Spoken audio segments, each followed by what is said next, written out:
State of Gibraltar, যেটাকে ancient Greek এবং রোমানরা দ্য পিলার অফ হারকিউলিস নামে জানত।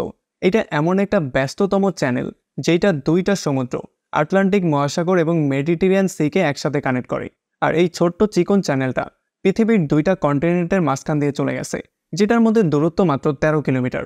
এই পয়েন্টে এসে আফ্রিকা আর ইউরোপ এতটাই কাছাকাছি চলে আসে যে এক পাশ থেকে দাঁড়া হলে খুবই স্পষ্টভাবে অন্য পাশের সমস্ত কিছু দেখা যায়। তবে এত কাছাকাছি হওয়া সত্ত্বেও এখন পর্যন্ত এই জায়গায় কোনো ব্রিজ বানানো হয়নি। দুইটা বিশাল বড় কন্টিনেন্টকে ভূমিপথে একসাথে জোড়ার জন্য এখন পর্যন্ত অনেক প্রপোজাল দেওয়া হয়েছে, যেখানে ব্রিজেরই অনেক রকম প্রপোজাল ছিল। তবে এখন পর্যন্ত একটা প্রপোজালও সফলতার মুখ দেখতে পায়নি। আসলে এই জায়গাটা খুবই গুরুত্বপূর্ণ একটা জায়গা, কারণ এখানে একটা ব্রিজ হয়ে গেলে ইউরোপের 45 মিলিয়ন মানুষ আফ্রিকার 150 মিলিয়ন মানুষের সাথে সরাসরি কানেক্ট হতে পারবে। এতে করে দুইটা কন্টিনেন্টের ইকোনমির উপরে একটা বিশাল বড় ইম্প্যাক্ট পড়বে। যেমন ট্রেড বেড়ে যাবে, ট্রান্সপোর্টেশন খুবই ইজি হয়ে যাবে, এমনকি ট্রাভেলও বেড়ে যাবে। কিন্তু এখানেই কোয়েশ্চেনটা চলে আসে যে যদি এত সুবিধার ব্যাপার থাকে, তাহলে এখন পর্যন্ত স্টেট অফ জিব্রাল্টার এই চিকন জায়গাটায় কেন এখনও একটা ব্রিজ বানানো হয়নি? আসলে স্টেট অফ জিব্রাল্টার এই চিকন চ্যানেলটা দুইটা সমুদ্রপথকে এক জায়গায় কানেক্ট করে। একটা হচ্ছে গিয়ে আটলান্টিক ওশান, আর একটা হচ্ছে গিয়ে মেডিটেরিয়ান সি। আসলে এই দুইটা সমুদ্রের মাঝখানে স্টেট অফ জিব্রাল্টার দূরত্ব প্রায় 57 কিলোমিটার, যেখানে কিনা স্পেনের টেরিফা এবং মরক্কোর সেরিস পয়েন্টে এটার দূরত্ব মাত্র 8 মাইল বা 13 কিলোমিটার। আর যদি এটার গভীরতা পরিমাপ করা হয়, তাহলে এটার গভীরতা আছে প্রায় 1200 ফিট বা 365 মিটার। আসলে স্টেট অফ জিব্রাল্টার দেখতে যতটা চিকন এবং যতটা ছোট, এটার মাহাত্ম্য ততটাই বেশি, কারণ এটা হচ্ছে একটা প্রাকৃতিক রাস্তা যেটা দুইটা সমুদ্রকে খুবই সহজে কানেক্ট করেছে। যদি আমরা সুইস কানালের দিকে তাকাই, তাহলে আমরা দেখতে পাবো এইটাও রেড সি এবং মেডিটেরিয়ান সিকে একসাথে কানেক্ট করেছে। তবে সুইস কানালের উইথ এতটাই কম, যেখানে যদি বড় কোনো জাহাজ কোনোভাবে একটু সমস্যার সম্মুখীন হয়, তাহলে সেটা সেখানেই আটকা পড়ে যেতে পারে। তবে স্টেট অফ জিব্রাল্টারতে এই সমস্যাটা নেই, কারণ সেখানে এত চওড়া একটা রাস্তা আছে যেটা দিয়ে যত বড় যত ভারী জাহাজই হোক না কেন খুবই সহজে সেখান দিয়ে পার হতে পারে। এই জন্য সেখান দিয়ে অনেক বেশি পরিমাণ জাহাজ প্রতিদিন যাতায়াত করে। প্রত্যেক বছর সুইস খাল দিয়ে প্রায় 20,000 জাহাজ পার হয়, পানামা খাল দিয়ে প্রায় 14,000 জাহাজ পার হয়। তবে স্ট্রেট অফ জিব্রাল্টার দিয়ে ইন্টারেস্টিংলি প্রতি বছর 1 লক্ষেরও বেশি জাহাজ পার হয়। বড় বড় কার্গো শিপগুলো ওয়েস্টার্ন হেমিস্ফিয়ার থেকে বিভিন্ন প্রয়োজনীয় জিনিসগুলো আফ্রিকা, মিডল ইস্ট এবং ইউরোপে নিয়ে যায়, যেখান থেকে আবার সুইস খাল ক্রস করে কিছু জিনিসপত্র এশিয়া এবং চীন পর্যন্ত চলে যায়। আর এমন করেই মিডল ইস্ট থেকে প্রত্যেকটা জাহাজকে আমেরিকা পর্যন্ত যাওয়ার জন্য এই স্ট্রেট অফ জিব্রাল্টারকেই প্রতিদিন ইউজ করতে হয়। আর যেহেতু স্ট্রেট অফ জিব্রাল্টার মিডল ইস্টের তেলের খনিগুলোর খুবই কাছে অবস্থিত, এই জন্য সেখান দিয়ে তেলের জাহাজগুলো প্রতিদিন যাতায়াত করা খুবই স্বাভাবিক একটা ব্যাপার হয়ে দাঁড়িয়েছে। একটা রিপোর্ট মতে প্রত্যেকটা দিন এখান দিয়ে প্রায় 300 অয়েলের শিপ যায়, যেগুলোর মূল্য প্রায় বিলিয়ন ডলারে। আসলে স্ট্রেট অফ জিব্রাল্টার হচ্ছে তেলের বাজারের জন্য খুবই গুরুত্বপূর্ণ একটা রাস্তা। এই জন্য যদি এখানে কোনো সমস্যা হয়ে যায়, তাহলে তেলের বাজারে ধস নামতে খুব বেশি একটা সময় নেবে না। আর তাছাড়া আশেপাশের যেই কান্ট্রিগুলো আছে, তাদের ইকোনমিও নির্ভর করে এই রাস্তাটার উপরই। স্পেনের এল জাজিরা সমুদ্র বন্দর, যেটা কিনা ইউরোপের সবচেয়ে বড় সমুদ্র বন্দর, আর মরক্কোর টেনজার পোর্টও এটার জন্য ধীরে ধীরে গ্রো করছে। আসলে ট্রেড আর ট্যুরিজমের এত ফায়দা নেওয়ার পরেও অনেক মানুষ এই ব্যাপারটা নিয়ে খুবই চিন্তায় পড়ে যায় যে কেন এই দুইটা কন্টিনেন্টকে একসাথে জোড়ার জন্য এখনও একটা ব্রিজ বানানো হলো না। তবে আসলে ব্যাপারটা এমনটাও না যে এখানে ব্রিজ বানানোর কোনো প্রপোজালই দেয়া হয়নি। 1979 সালের পর থেকে এখানে ব্রিজ বানানোর জন্য নানানভাবে নানান প্রস্তাব দেওয়া হয়েছিল। তবে এখানে এমন কিছু ডিফিকাল্টিস আছে যেগুলোর জন্য এখানে ব্রিজ বানানোটা অনেকটা কঠিন কাজ হয়ে দাঁড়িয়েছে। প্রথমেই কথা বলা যাক, যদি এখান দিয়ে একটা ব্রিজ বানানো হয়, তাহলে সেটার কস্টিং কেমন হতে পারে। আসলে একটা স্টাডি মতে তারা অনুমান করেছে যদি স্টেট অফ জিব্রাল্টার দিয়ে একটা ব্রিজ বানানো হয়, তাহলে এটার কস্টিং মিনিমাম 5 বিলিয়ন থেকে 20 বিলিয়ন ডলার পর্যন্ত হতে পারে। কারণ এই ব্রিজটা দুনিয়ার সবচেয়ে বড় ব্রিজগুলোর তুলনায় অনেকটাই আলাদা রকম করে ডিজাইন করতে হবে। কারণ যদি এখানে কোনো একটা ব্রিজ বানিয়েও ফেলা হয়, তাহলে এটাকে এমন করে বানাতে হবে যাতে করে সেটার নিচ দিয়ে পৃথিবীর সবচেয়ে বড় জাহাজটাও খুবই সহজেই পার হয়ে যেতে পারে। যেটা বলাটা তো খুবই সহজ একটা ব্যাপার, তবে করাটা খুবই কঠিন একটা কাজ। এখন এটা করা কেন কঠিন কাজ, সেটা নিয়ে আমরা একটু পরেই কথা বলবো। তবে যেই কোয়েশ্চেনটা সবার মাথায় চলে এসেছে যে এই 5 থেকে 20 বিলিয়ন ডলারের যেই খরচটা, সেটা বহনটা কে করবে। এখন নর্মাল একটা ব্যাপার যে এটা বহন তারাই করবে যারা এটার সবচেয়ে বেশি সুবিধাভোগী হবে, যেমন স্পেন আর মরক্কো। তবে স্পেন আর মরক্কোর মধ্যে কয়েক যুগ ধরে এতটাই পলিটিক্যাল সংঘর্ষ চলছে যে এখন পর্যন্ত তাদের পলিটিক্যাল লিডাররা নিজেদের মধ্যে একটা চুক্তি পর্যন্ত করতে পারেনি। আসলে স্পেনের লিডারদের মতে যেহেতু এই ব্রিজটার মাধ্যমে মরক্কোই বেশি সুবিধাভোগী হবে, তাহলে কেননা এটার খরচটা মরক্কোই বহন করুক। কিন্তু মরক্কোর লিডারশিপদের মতে যেহেতু এটা দুইটা দেশকেই কানেক্ট করবে আর ফায়দা দুইটা দেশই পাবে, তাহলে কেননা এটাকে 50-50 ডিভাইড করে নেওয়া যাক। দ্বিতীয় বিতর্কটা হচ্ছে ব্রিজের ফিজিবিলিটি নিয়ে, মানে এটা বানানোর পরে এটা কতটা ফায়দামান হবে। যদি উদাহরণস্বরূপ আমরা ইউকে এবং ফ্রান্সের মধ্যে যেই টানেলটা বানানো হয়েছে সেইটার দিকে তাকাই, তাহলে আমরা দেখব এটা বানাতে পুরো খরচ হয়েছে $14.5 বিলিয়ন।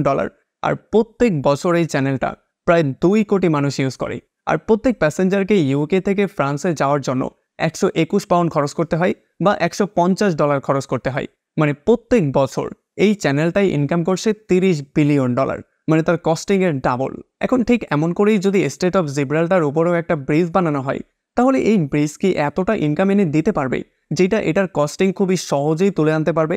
আসলে এই ব্যাপারটা নিয়েও নানান রকম করে কোয়েশ্চেন করা হয়। আসলে প্রথম ব্যাপার হচ্ছে মরক্কো এতটাই ছোট একটা দেশ যেটার জিডিপি মাত্র $130 বিলিয়ন, মানে খুবই ছোট একটা দেশ। এখন যদি এখানে $5 বিলিয়ন খরচ করেও একটা ব্রিজ বানানো হয় আর এখান দিয়ে যাতায়াতের কস্ট সর্বনিম্ন $20 ধরা হয়, তাহলে ইউকে ও ফ্রান্সের মাঝখানের টানেলটা যেখানে প্রত্যেক বছর 2 কোটি মানুষ ইউজ করে, সেখানে যদি স্টেট অফ জিব্রাল্টার এই ব্রিজটা প্রত্যেক বছর 25 কোটি মানুষ ইউজ করে, তাহলে এটার কস্টিং খুবই সহজেই তুলে আনা যাবে, যেটা কিনা খুবই আনরিয়েলিস্টিক একটা নাম্বার।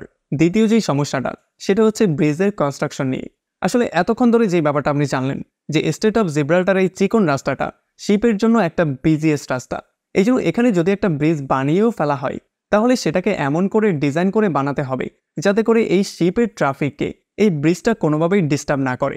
এই জন্য ব্রিজের পিলারগুলোকে অনেক বেশি উঁচু উঁচু করে বানাতে হবে, যেটা কিনা ইঞ্জিনিয়ারদের জন্য খুবই ডিফিকাল্ট একটা টাস্ক। আর তাছাড়া স্টেট অফ জিব্রাল্টার গভীরত্ব 1200 ফিট তো বটে, তবে কোনো কোনো জায়গায় এটার গভীরত্ব প্রায় 3000 ফিটও, মানে দুনিয়ার সবচেয়ে উঁচু বিল্ডিং বুর্জ খলিফার চেয়ে অনেক বেশি। এখন পর্যন্ত পৃথিবীর সবচেয়ে উঁচু ব্রিজ বানানো হয়েছে মিলাও ভায়াডাক্টে, আর সেটার উচ্চতাও শুধুমাত্র 1104 ফিট। এই জন্য স্টেট অফ জিব্রাল্টার 3000 ফিট গভীরে পিলার কারা, তাও আবার পানির নিচে, এটা এমন একটা টাস্ক হবে যেটা করার জন্য যে কোনো ইঞ্জিনিয়ারকে বিশাল বড় চ্যালেঞ্জের মুখোমুখি হতে হবে। আর তাছাড়া এখানের পানির প্রবাহও একেবারে স্বাভাবিকভাবে চলে না। যেমন ওশনের নিচের পানিগুলো ইস্ট থেকে ওয়েস্টের দিকে যায়, আর ওশনের উপরের পানিগুলো ওয়েস্ট থেকে ইস্টের দিকে যায়। তার মানে যদি এখানে কোনো পিলার জোর করে বসিয়েও দেওয়া হয়, তাহলে এই পিলারগুলোকে দুই পাশ থেকেই পানির চাপ সহ্য করতে হবে। তবে যদি তবুও এখানে কোনো ব্রিজ বানিয়েই ফেলা হয়, তাহলে এখানে ব্রিজের পিলারগুলো শুধুমাত্র পানির স্রোতের জন্যই ক্ষতিগ্রস্ত হবে না, এখানে পৃথিবীর যে টেকটনিক প্লেট আছে এইটার জন্যও পিলারগুলো অনেক বেশি ক্ষতির সম্মুখীন হবে। হ্যাঁ, আমাদের পৃথিবী অনেকগুলো পার্টে ডিভাইডেড, আর প্রত্যেকটা পার্টকেই টেকটনিক প্লেট বলা হয়, যেগুলো কিনা নিজেদের অ্যাডজাস্টমেন্টের জন্য মাঝে মধ্যেই নড়াচড়া করে বসে, যেই জন্য ভূমিকম্পের সৃষ্টি হয়। আসলে এই প্লেটগুলো যেই জায়গায় মুখোমুখি অবস্থায় থাকে সেখানে বেশি মাত্রায় ভূমিকম্প হওয়ার সম্ভাবনা থাকে। আর দুর্ভাগ্যবশত আফ্রিকান এবং ইউরেশিয়ান প্লেট যেখানে মুখোমুখি অবস্থায় দাঁড়িয়েছে সেই জায়গাটা দিয়েই স্টেট অফ জিব্রাল্টার গিয়েছে। মানে যদি এখানে কোনো ব্রিজ বানিয়েও ফেলা হয়, তাহলে ভূমিকম্পের জন্য এই ব্রিজটা টিকবে না। আর এখানে হওয়া আর্থকুয়েক থেকে নিজেকে বাঁচানো পৃথিবীর সবচেয়ে কঠিন কাজগুলোর মধ্যে একটা। আসলে 1755 সালে এখানে একটা আর্থকুয়েক হয়েছিল, যেটার রেক্টর স্কেলে ম্যাগনিটিউড হয়েছিল প্রায় 8.5 থেকে 9 পর্যন্ত। আর এটার জন্য সেই সময় স্পেন, পর্তুগাল এবং মরক্কোতে অনেক বেশি ধ্বংসযজ্ঞ হয়েছিল। এমন করেই 1960 সালে 5.7 ম্যাগনিটিউডের একটা ভূমিকম্প এসেছিল, যেটার নাম ছিল আগাদির ভূমিকম্প, যেটা কিনা আগাদির আর মরক্কোকে পুরো ধ্বংস করে দিয়েছিল। যার মানে ক্লিয়ার করে বললে, যদি স্টেট অফ জিব্রাল্টার উপর দিয়ে একটা ব্রিজ বানিয়েও ফেলা হয়, তাহলে আটলান্টিক মহাসাগরের ভয়ঙ্কর স্রোতটাকে সহ্য করতে হবেই। তাছাড়া 9 থেকে 10 ম্যাগনিটিউডের ভূমিকম্প তাকে মাঝে মধ্যেই হজম করতে হবে। আর যদি এই সমস্ত ডিফিকাল্টিসগুলো বাদও দেওয়া হয়, তবুও ইঞ্জিনিয়ারদের মতে স্টেট অফ জিব্রাল্টার নিচের মাটিগুলো ফ্ল্যাট না, মানে এগুলো সমান না, এখানে উঁচু নিচু অনেক জায়গা আছে। আর এই জায়গাগুলো এতটাই নরম যে এখানে যদি কোনো স্ট্রাকচার বানানোও হয়, সেটা কোনোভাবে এটাকে ধরে রাখবে না। আসলে জিওলজিস্টরা তাদেরকে ওয়ার্নিং দিয়ে এটা বলে দিয়েছে যাতে করে এখানে কোনো রকমের কোনো কনস্ট্রাকশনের কাজ করা না হয়। কারণ যদি কোনো সামান্য চেঞ্জ পৃথিবীর মধ্যে আসে বা একটা ভূমিকম্পের জন্য একটু ঝাঁকুনি খায়, তাহলেই এই মাটিগুলো সেখান থেকে সরে যেতে পারে আর এই ব্রিজটা একটা ধ্বংসস্তূপে পরিণত হতে পারে। তবে তার মানে এইটাও না যে এই দুইটা কন্টিনেন্টকে একসাথে কানেক্ট করার অন্য কোনো ওয়ে নেই। এমন অল্টারনেটিভ অনেকগুলো ওয়ে দেওয়া হয়েছে, যেমন ইউকে ও ফ্রান্সের মাঝখান দিয়ে যে টানেলটা বানানো হয়েছে সেটার মতো একটা টানেল। তবে এমন একটা টানেল বানাতে গেলে এটার কস্টিং আরও বেশি বেড়ে যাবে, যেটা কিনা এখানের ফিজিবিলিটিকে অনেক বেশি কোশ্চেনের মুখে ফেলবে। আর সবচেয়ে বড় ব্যাপার, ইউরোপীয় ইউনিয়ন এটা বিশ্বাস করে যে যদি এখানে কোনো রকমের ব্রিজ বা একটা টানেল বানিয়েও ফেলা হয়, তাহলে আফ্রিকান অনেক বেশি রিফিউজি ইউরোপীয় ইউনিয়নে খুব সহজেই চলে আসবে, যাদেরকে কন্ট্রোল করা প্রায় ইম্পসিবল হয়ে দাঁড়াবে। আর এই সমস্ত কারণগুলোর জন্য আফ্রিকা ও ইউরোপের মাঝখানে এত কম দূরত্ব থাকা সত্ত্বেও কোনো দিনও এখানে কোনো ব্রিজ বা কোনো টানেলই বানানো হয়নি। তো এই ছিল আজকের ভিডিও। আমাকে কমেন্ট করে জানান কেমন লাগলো ভিডিও। আর এটা নিয়ে যদি আপনার কোনো মতামত থাকে তাহলে অবশ্যই সেটা আমাকে কমেন্ট করে জানাতে পারেন। আর যদি আমাকে প্রথমবার দেখে থাকেন তাহলে অবশ্যই সাবস্ক্রাইব করবেন।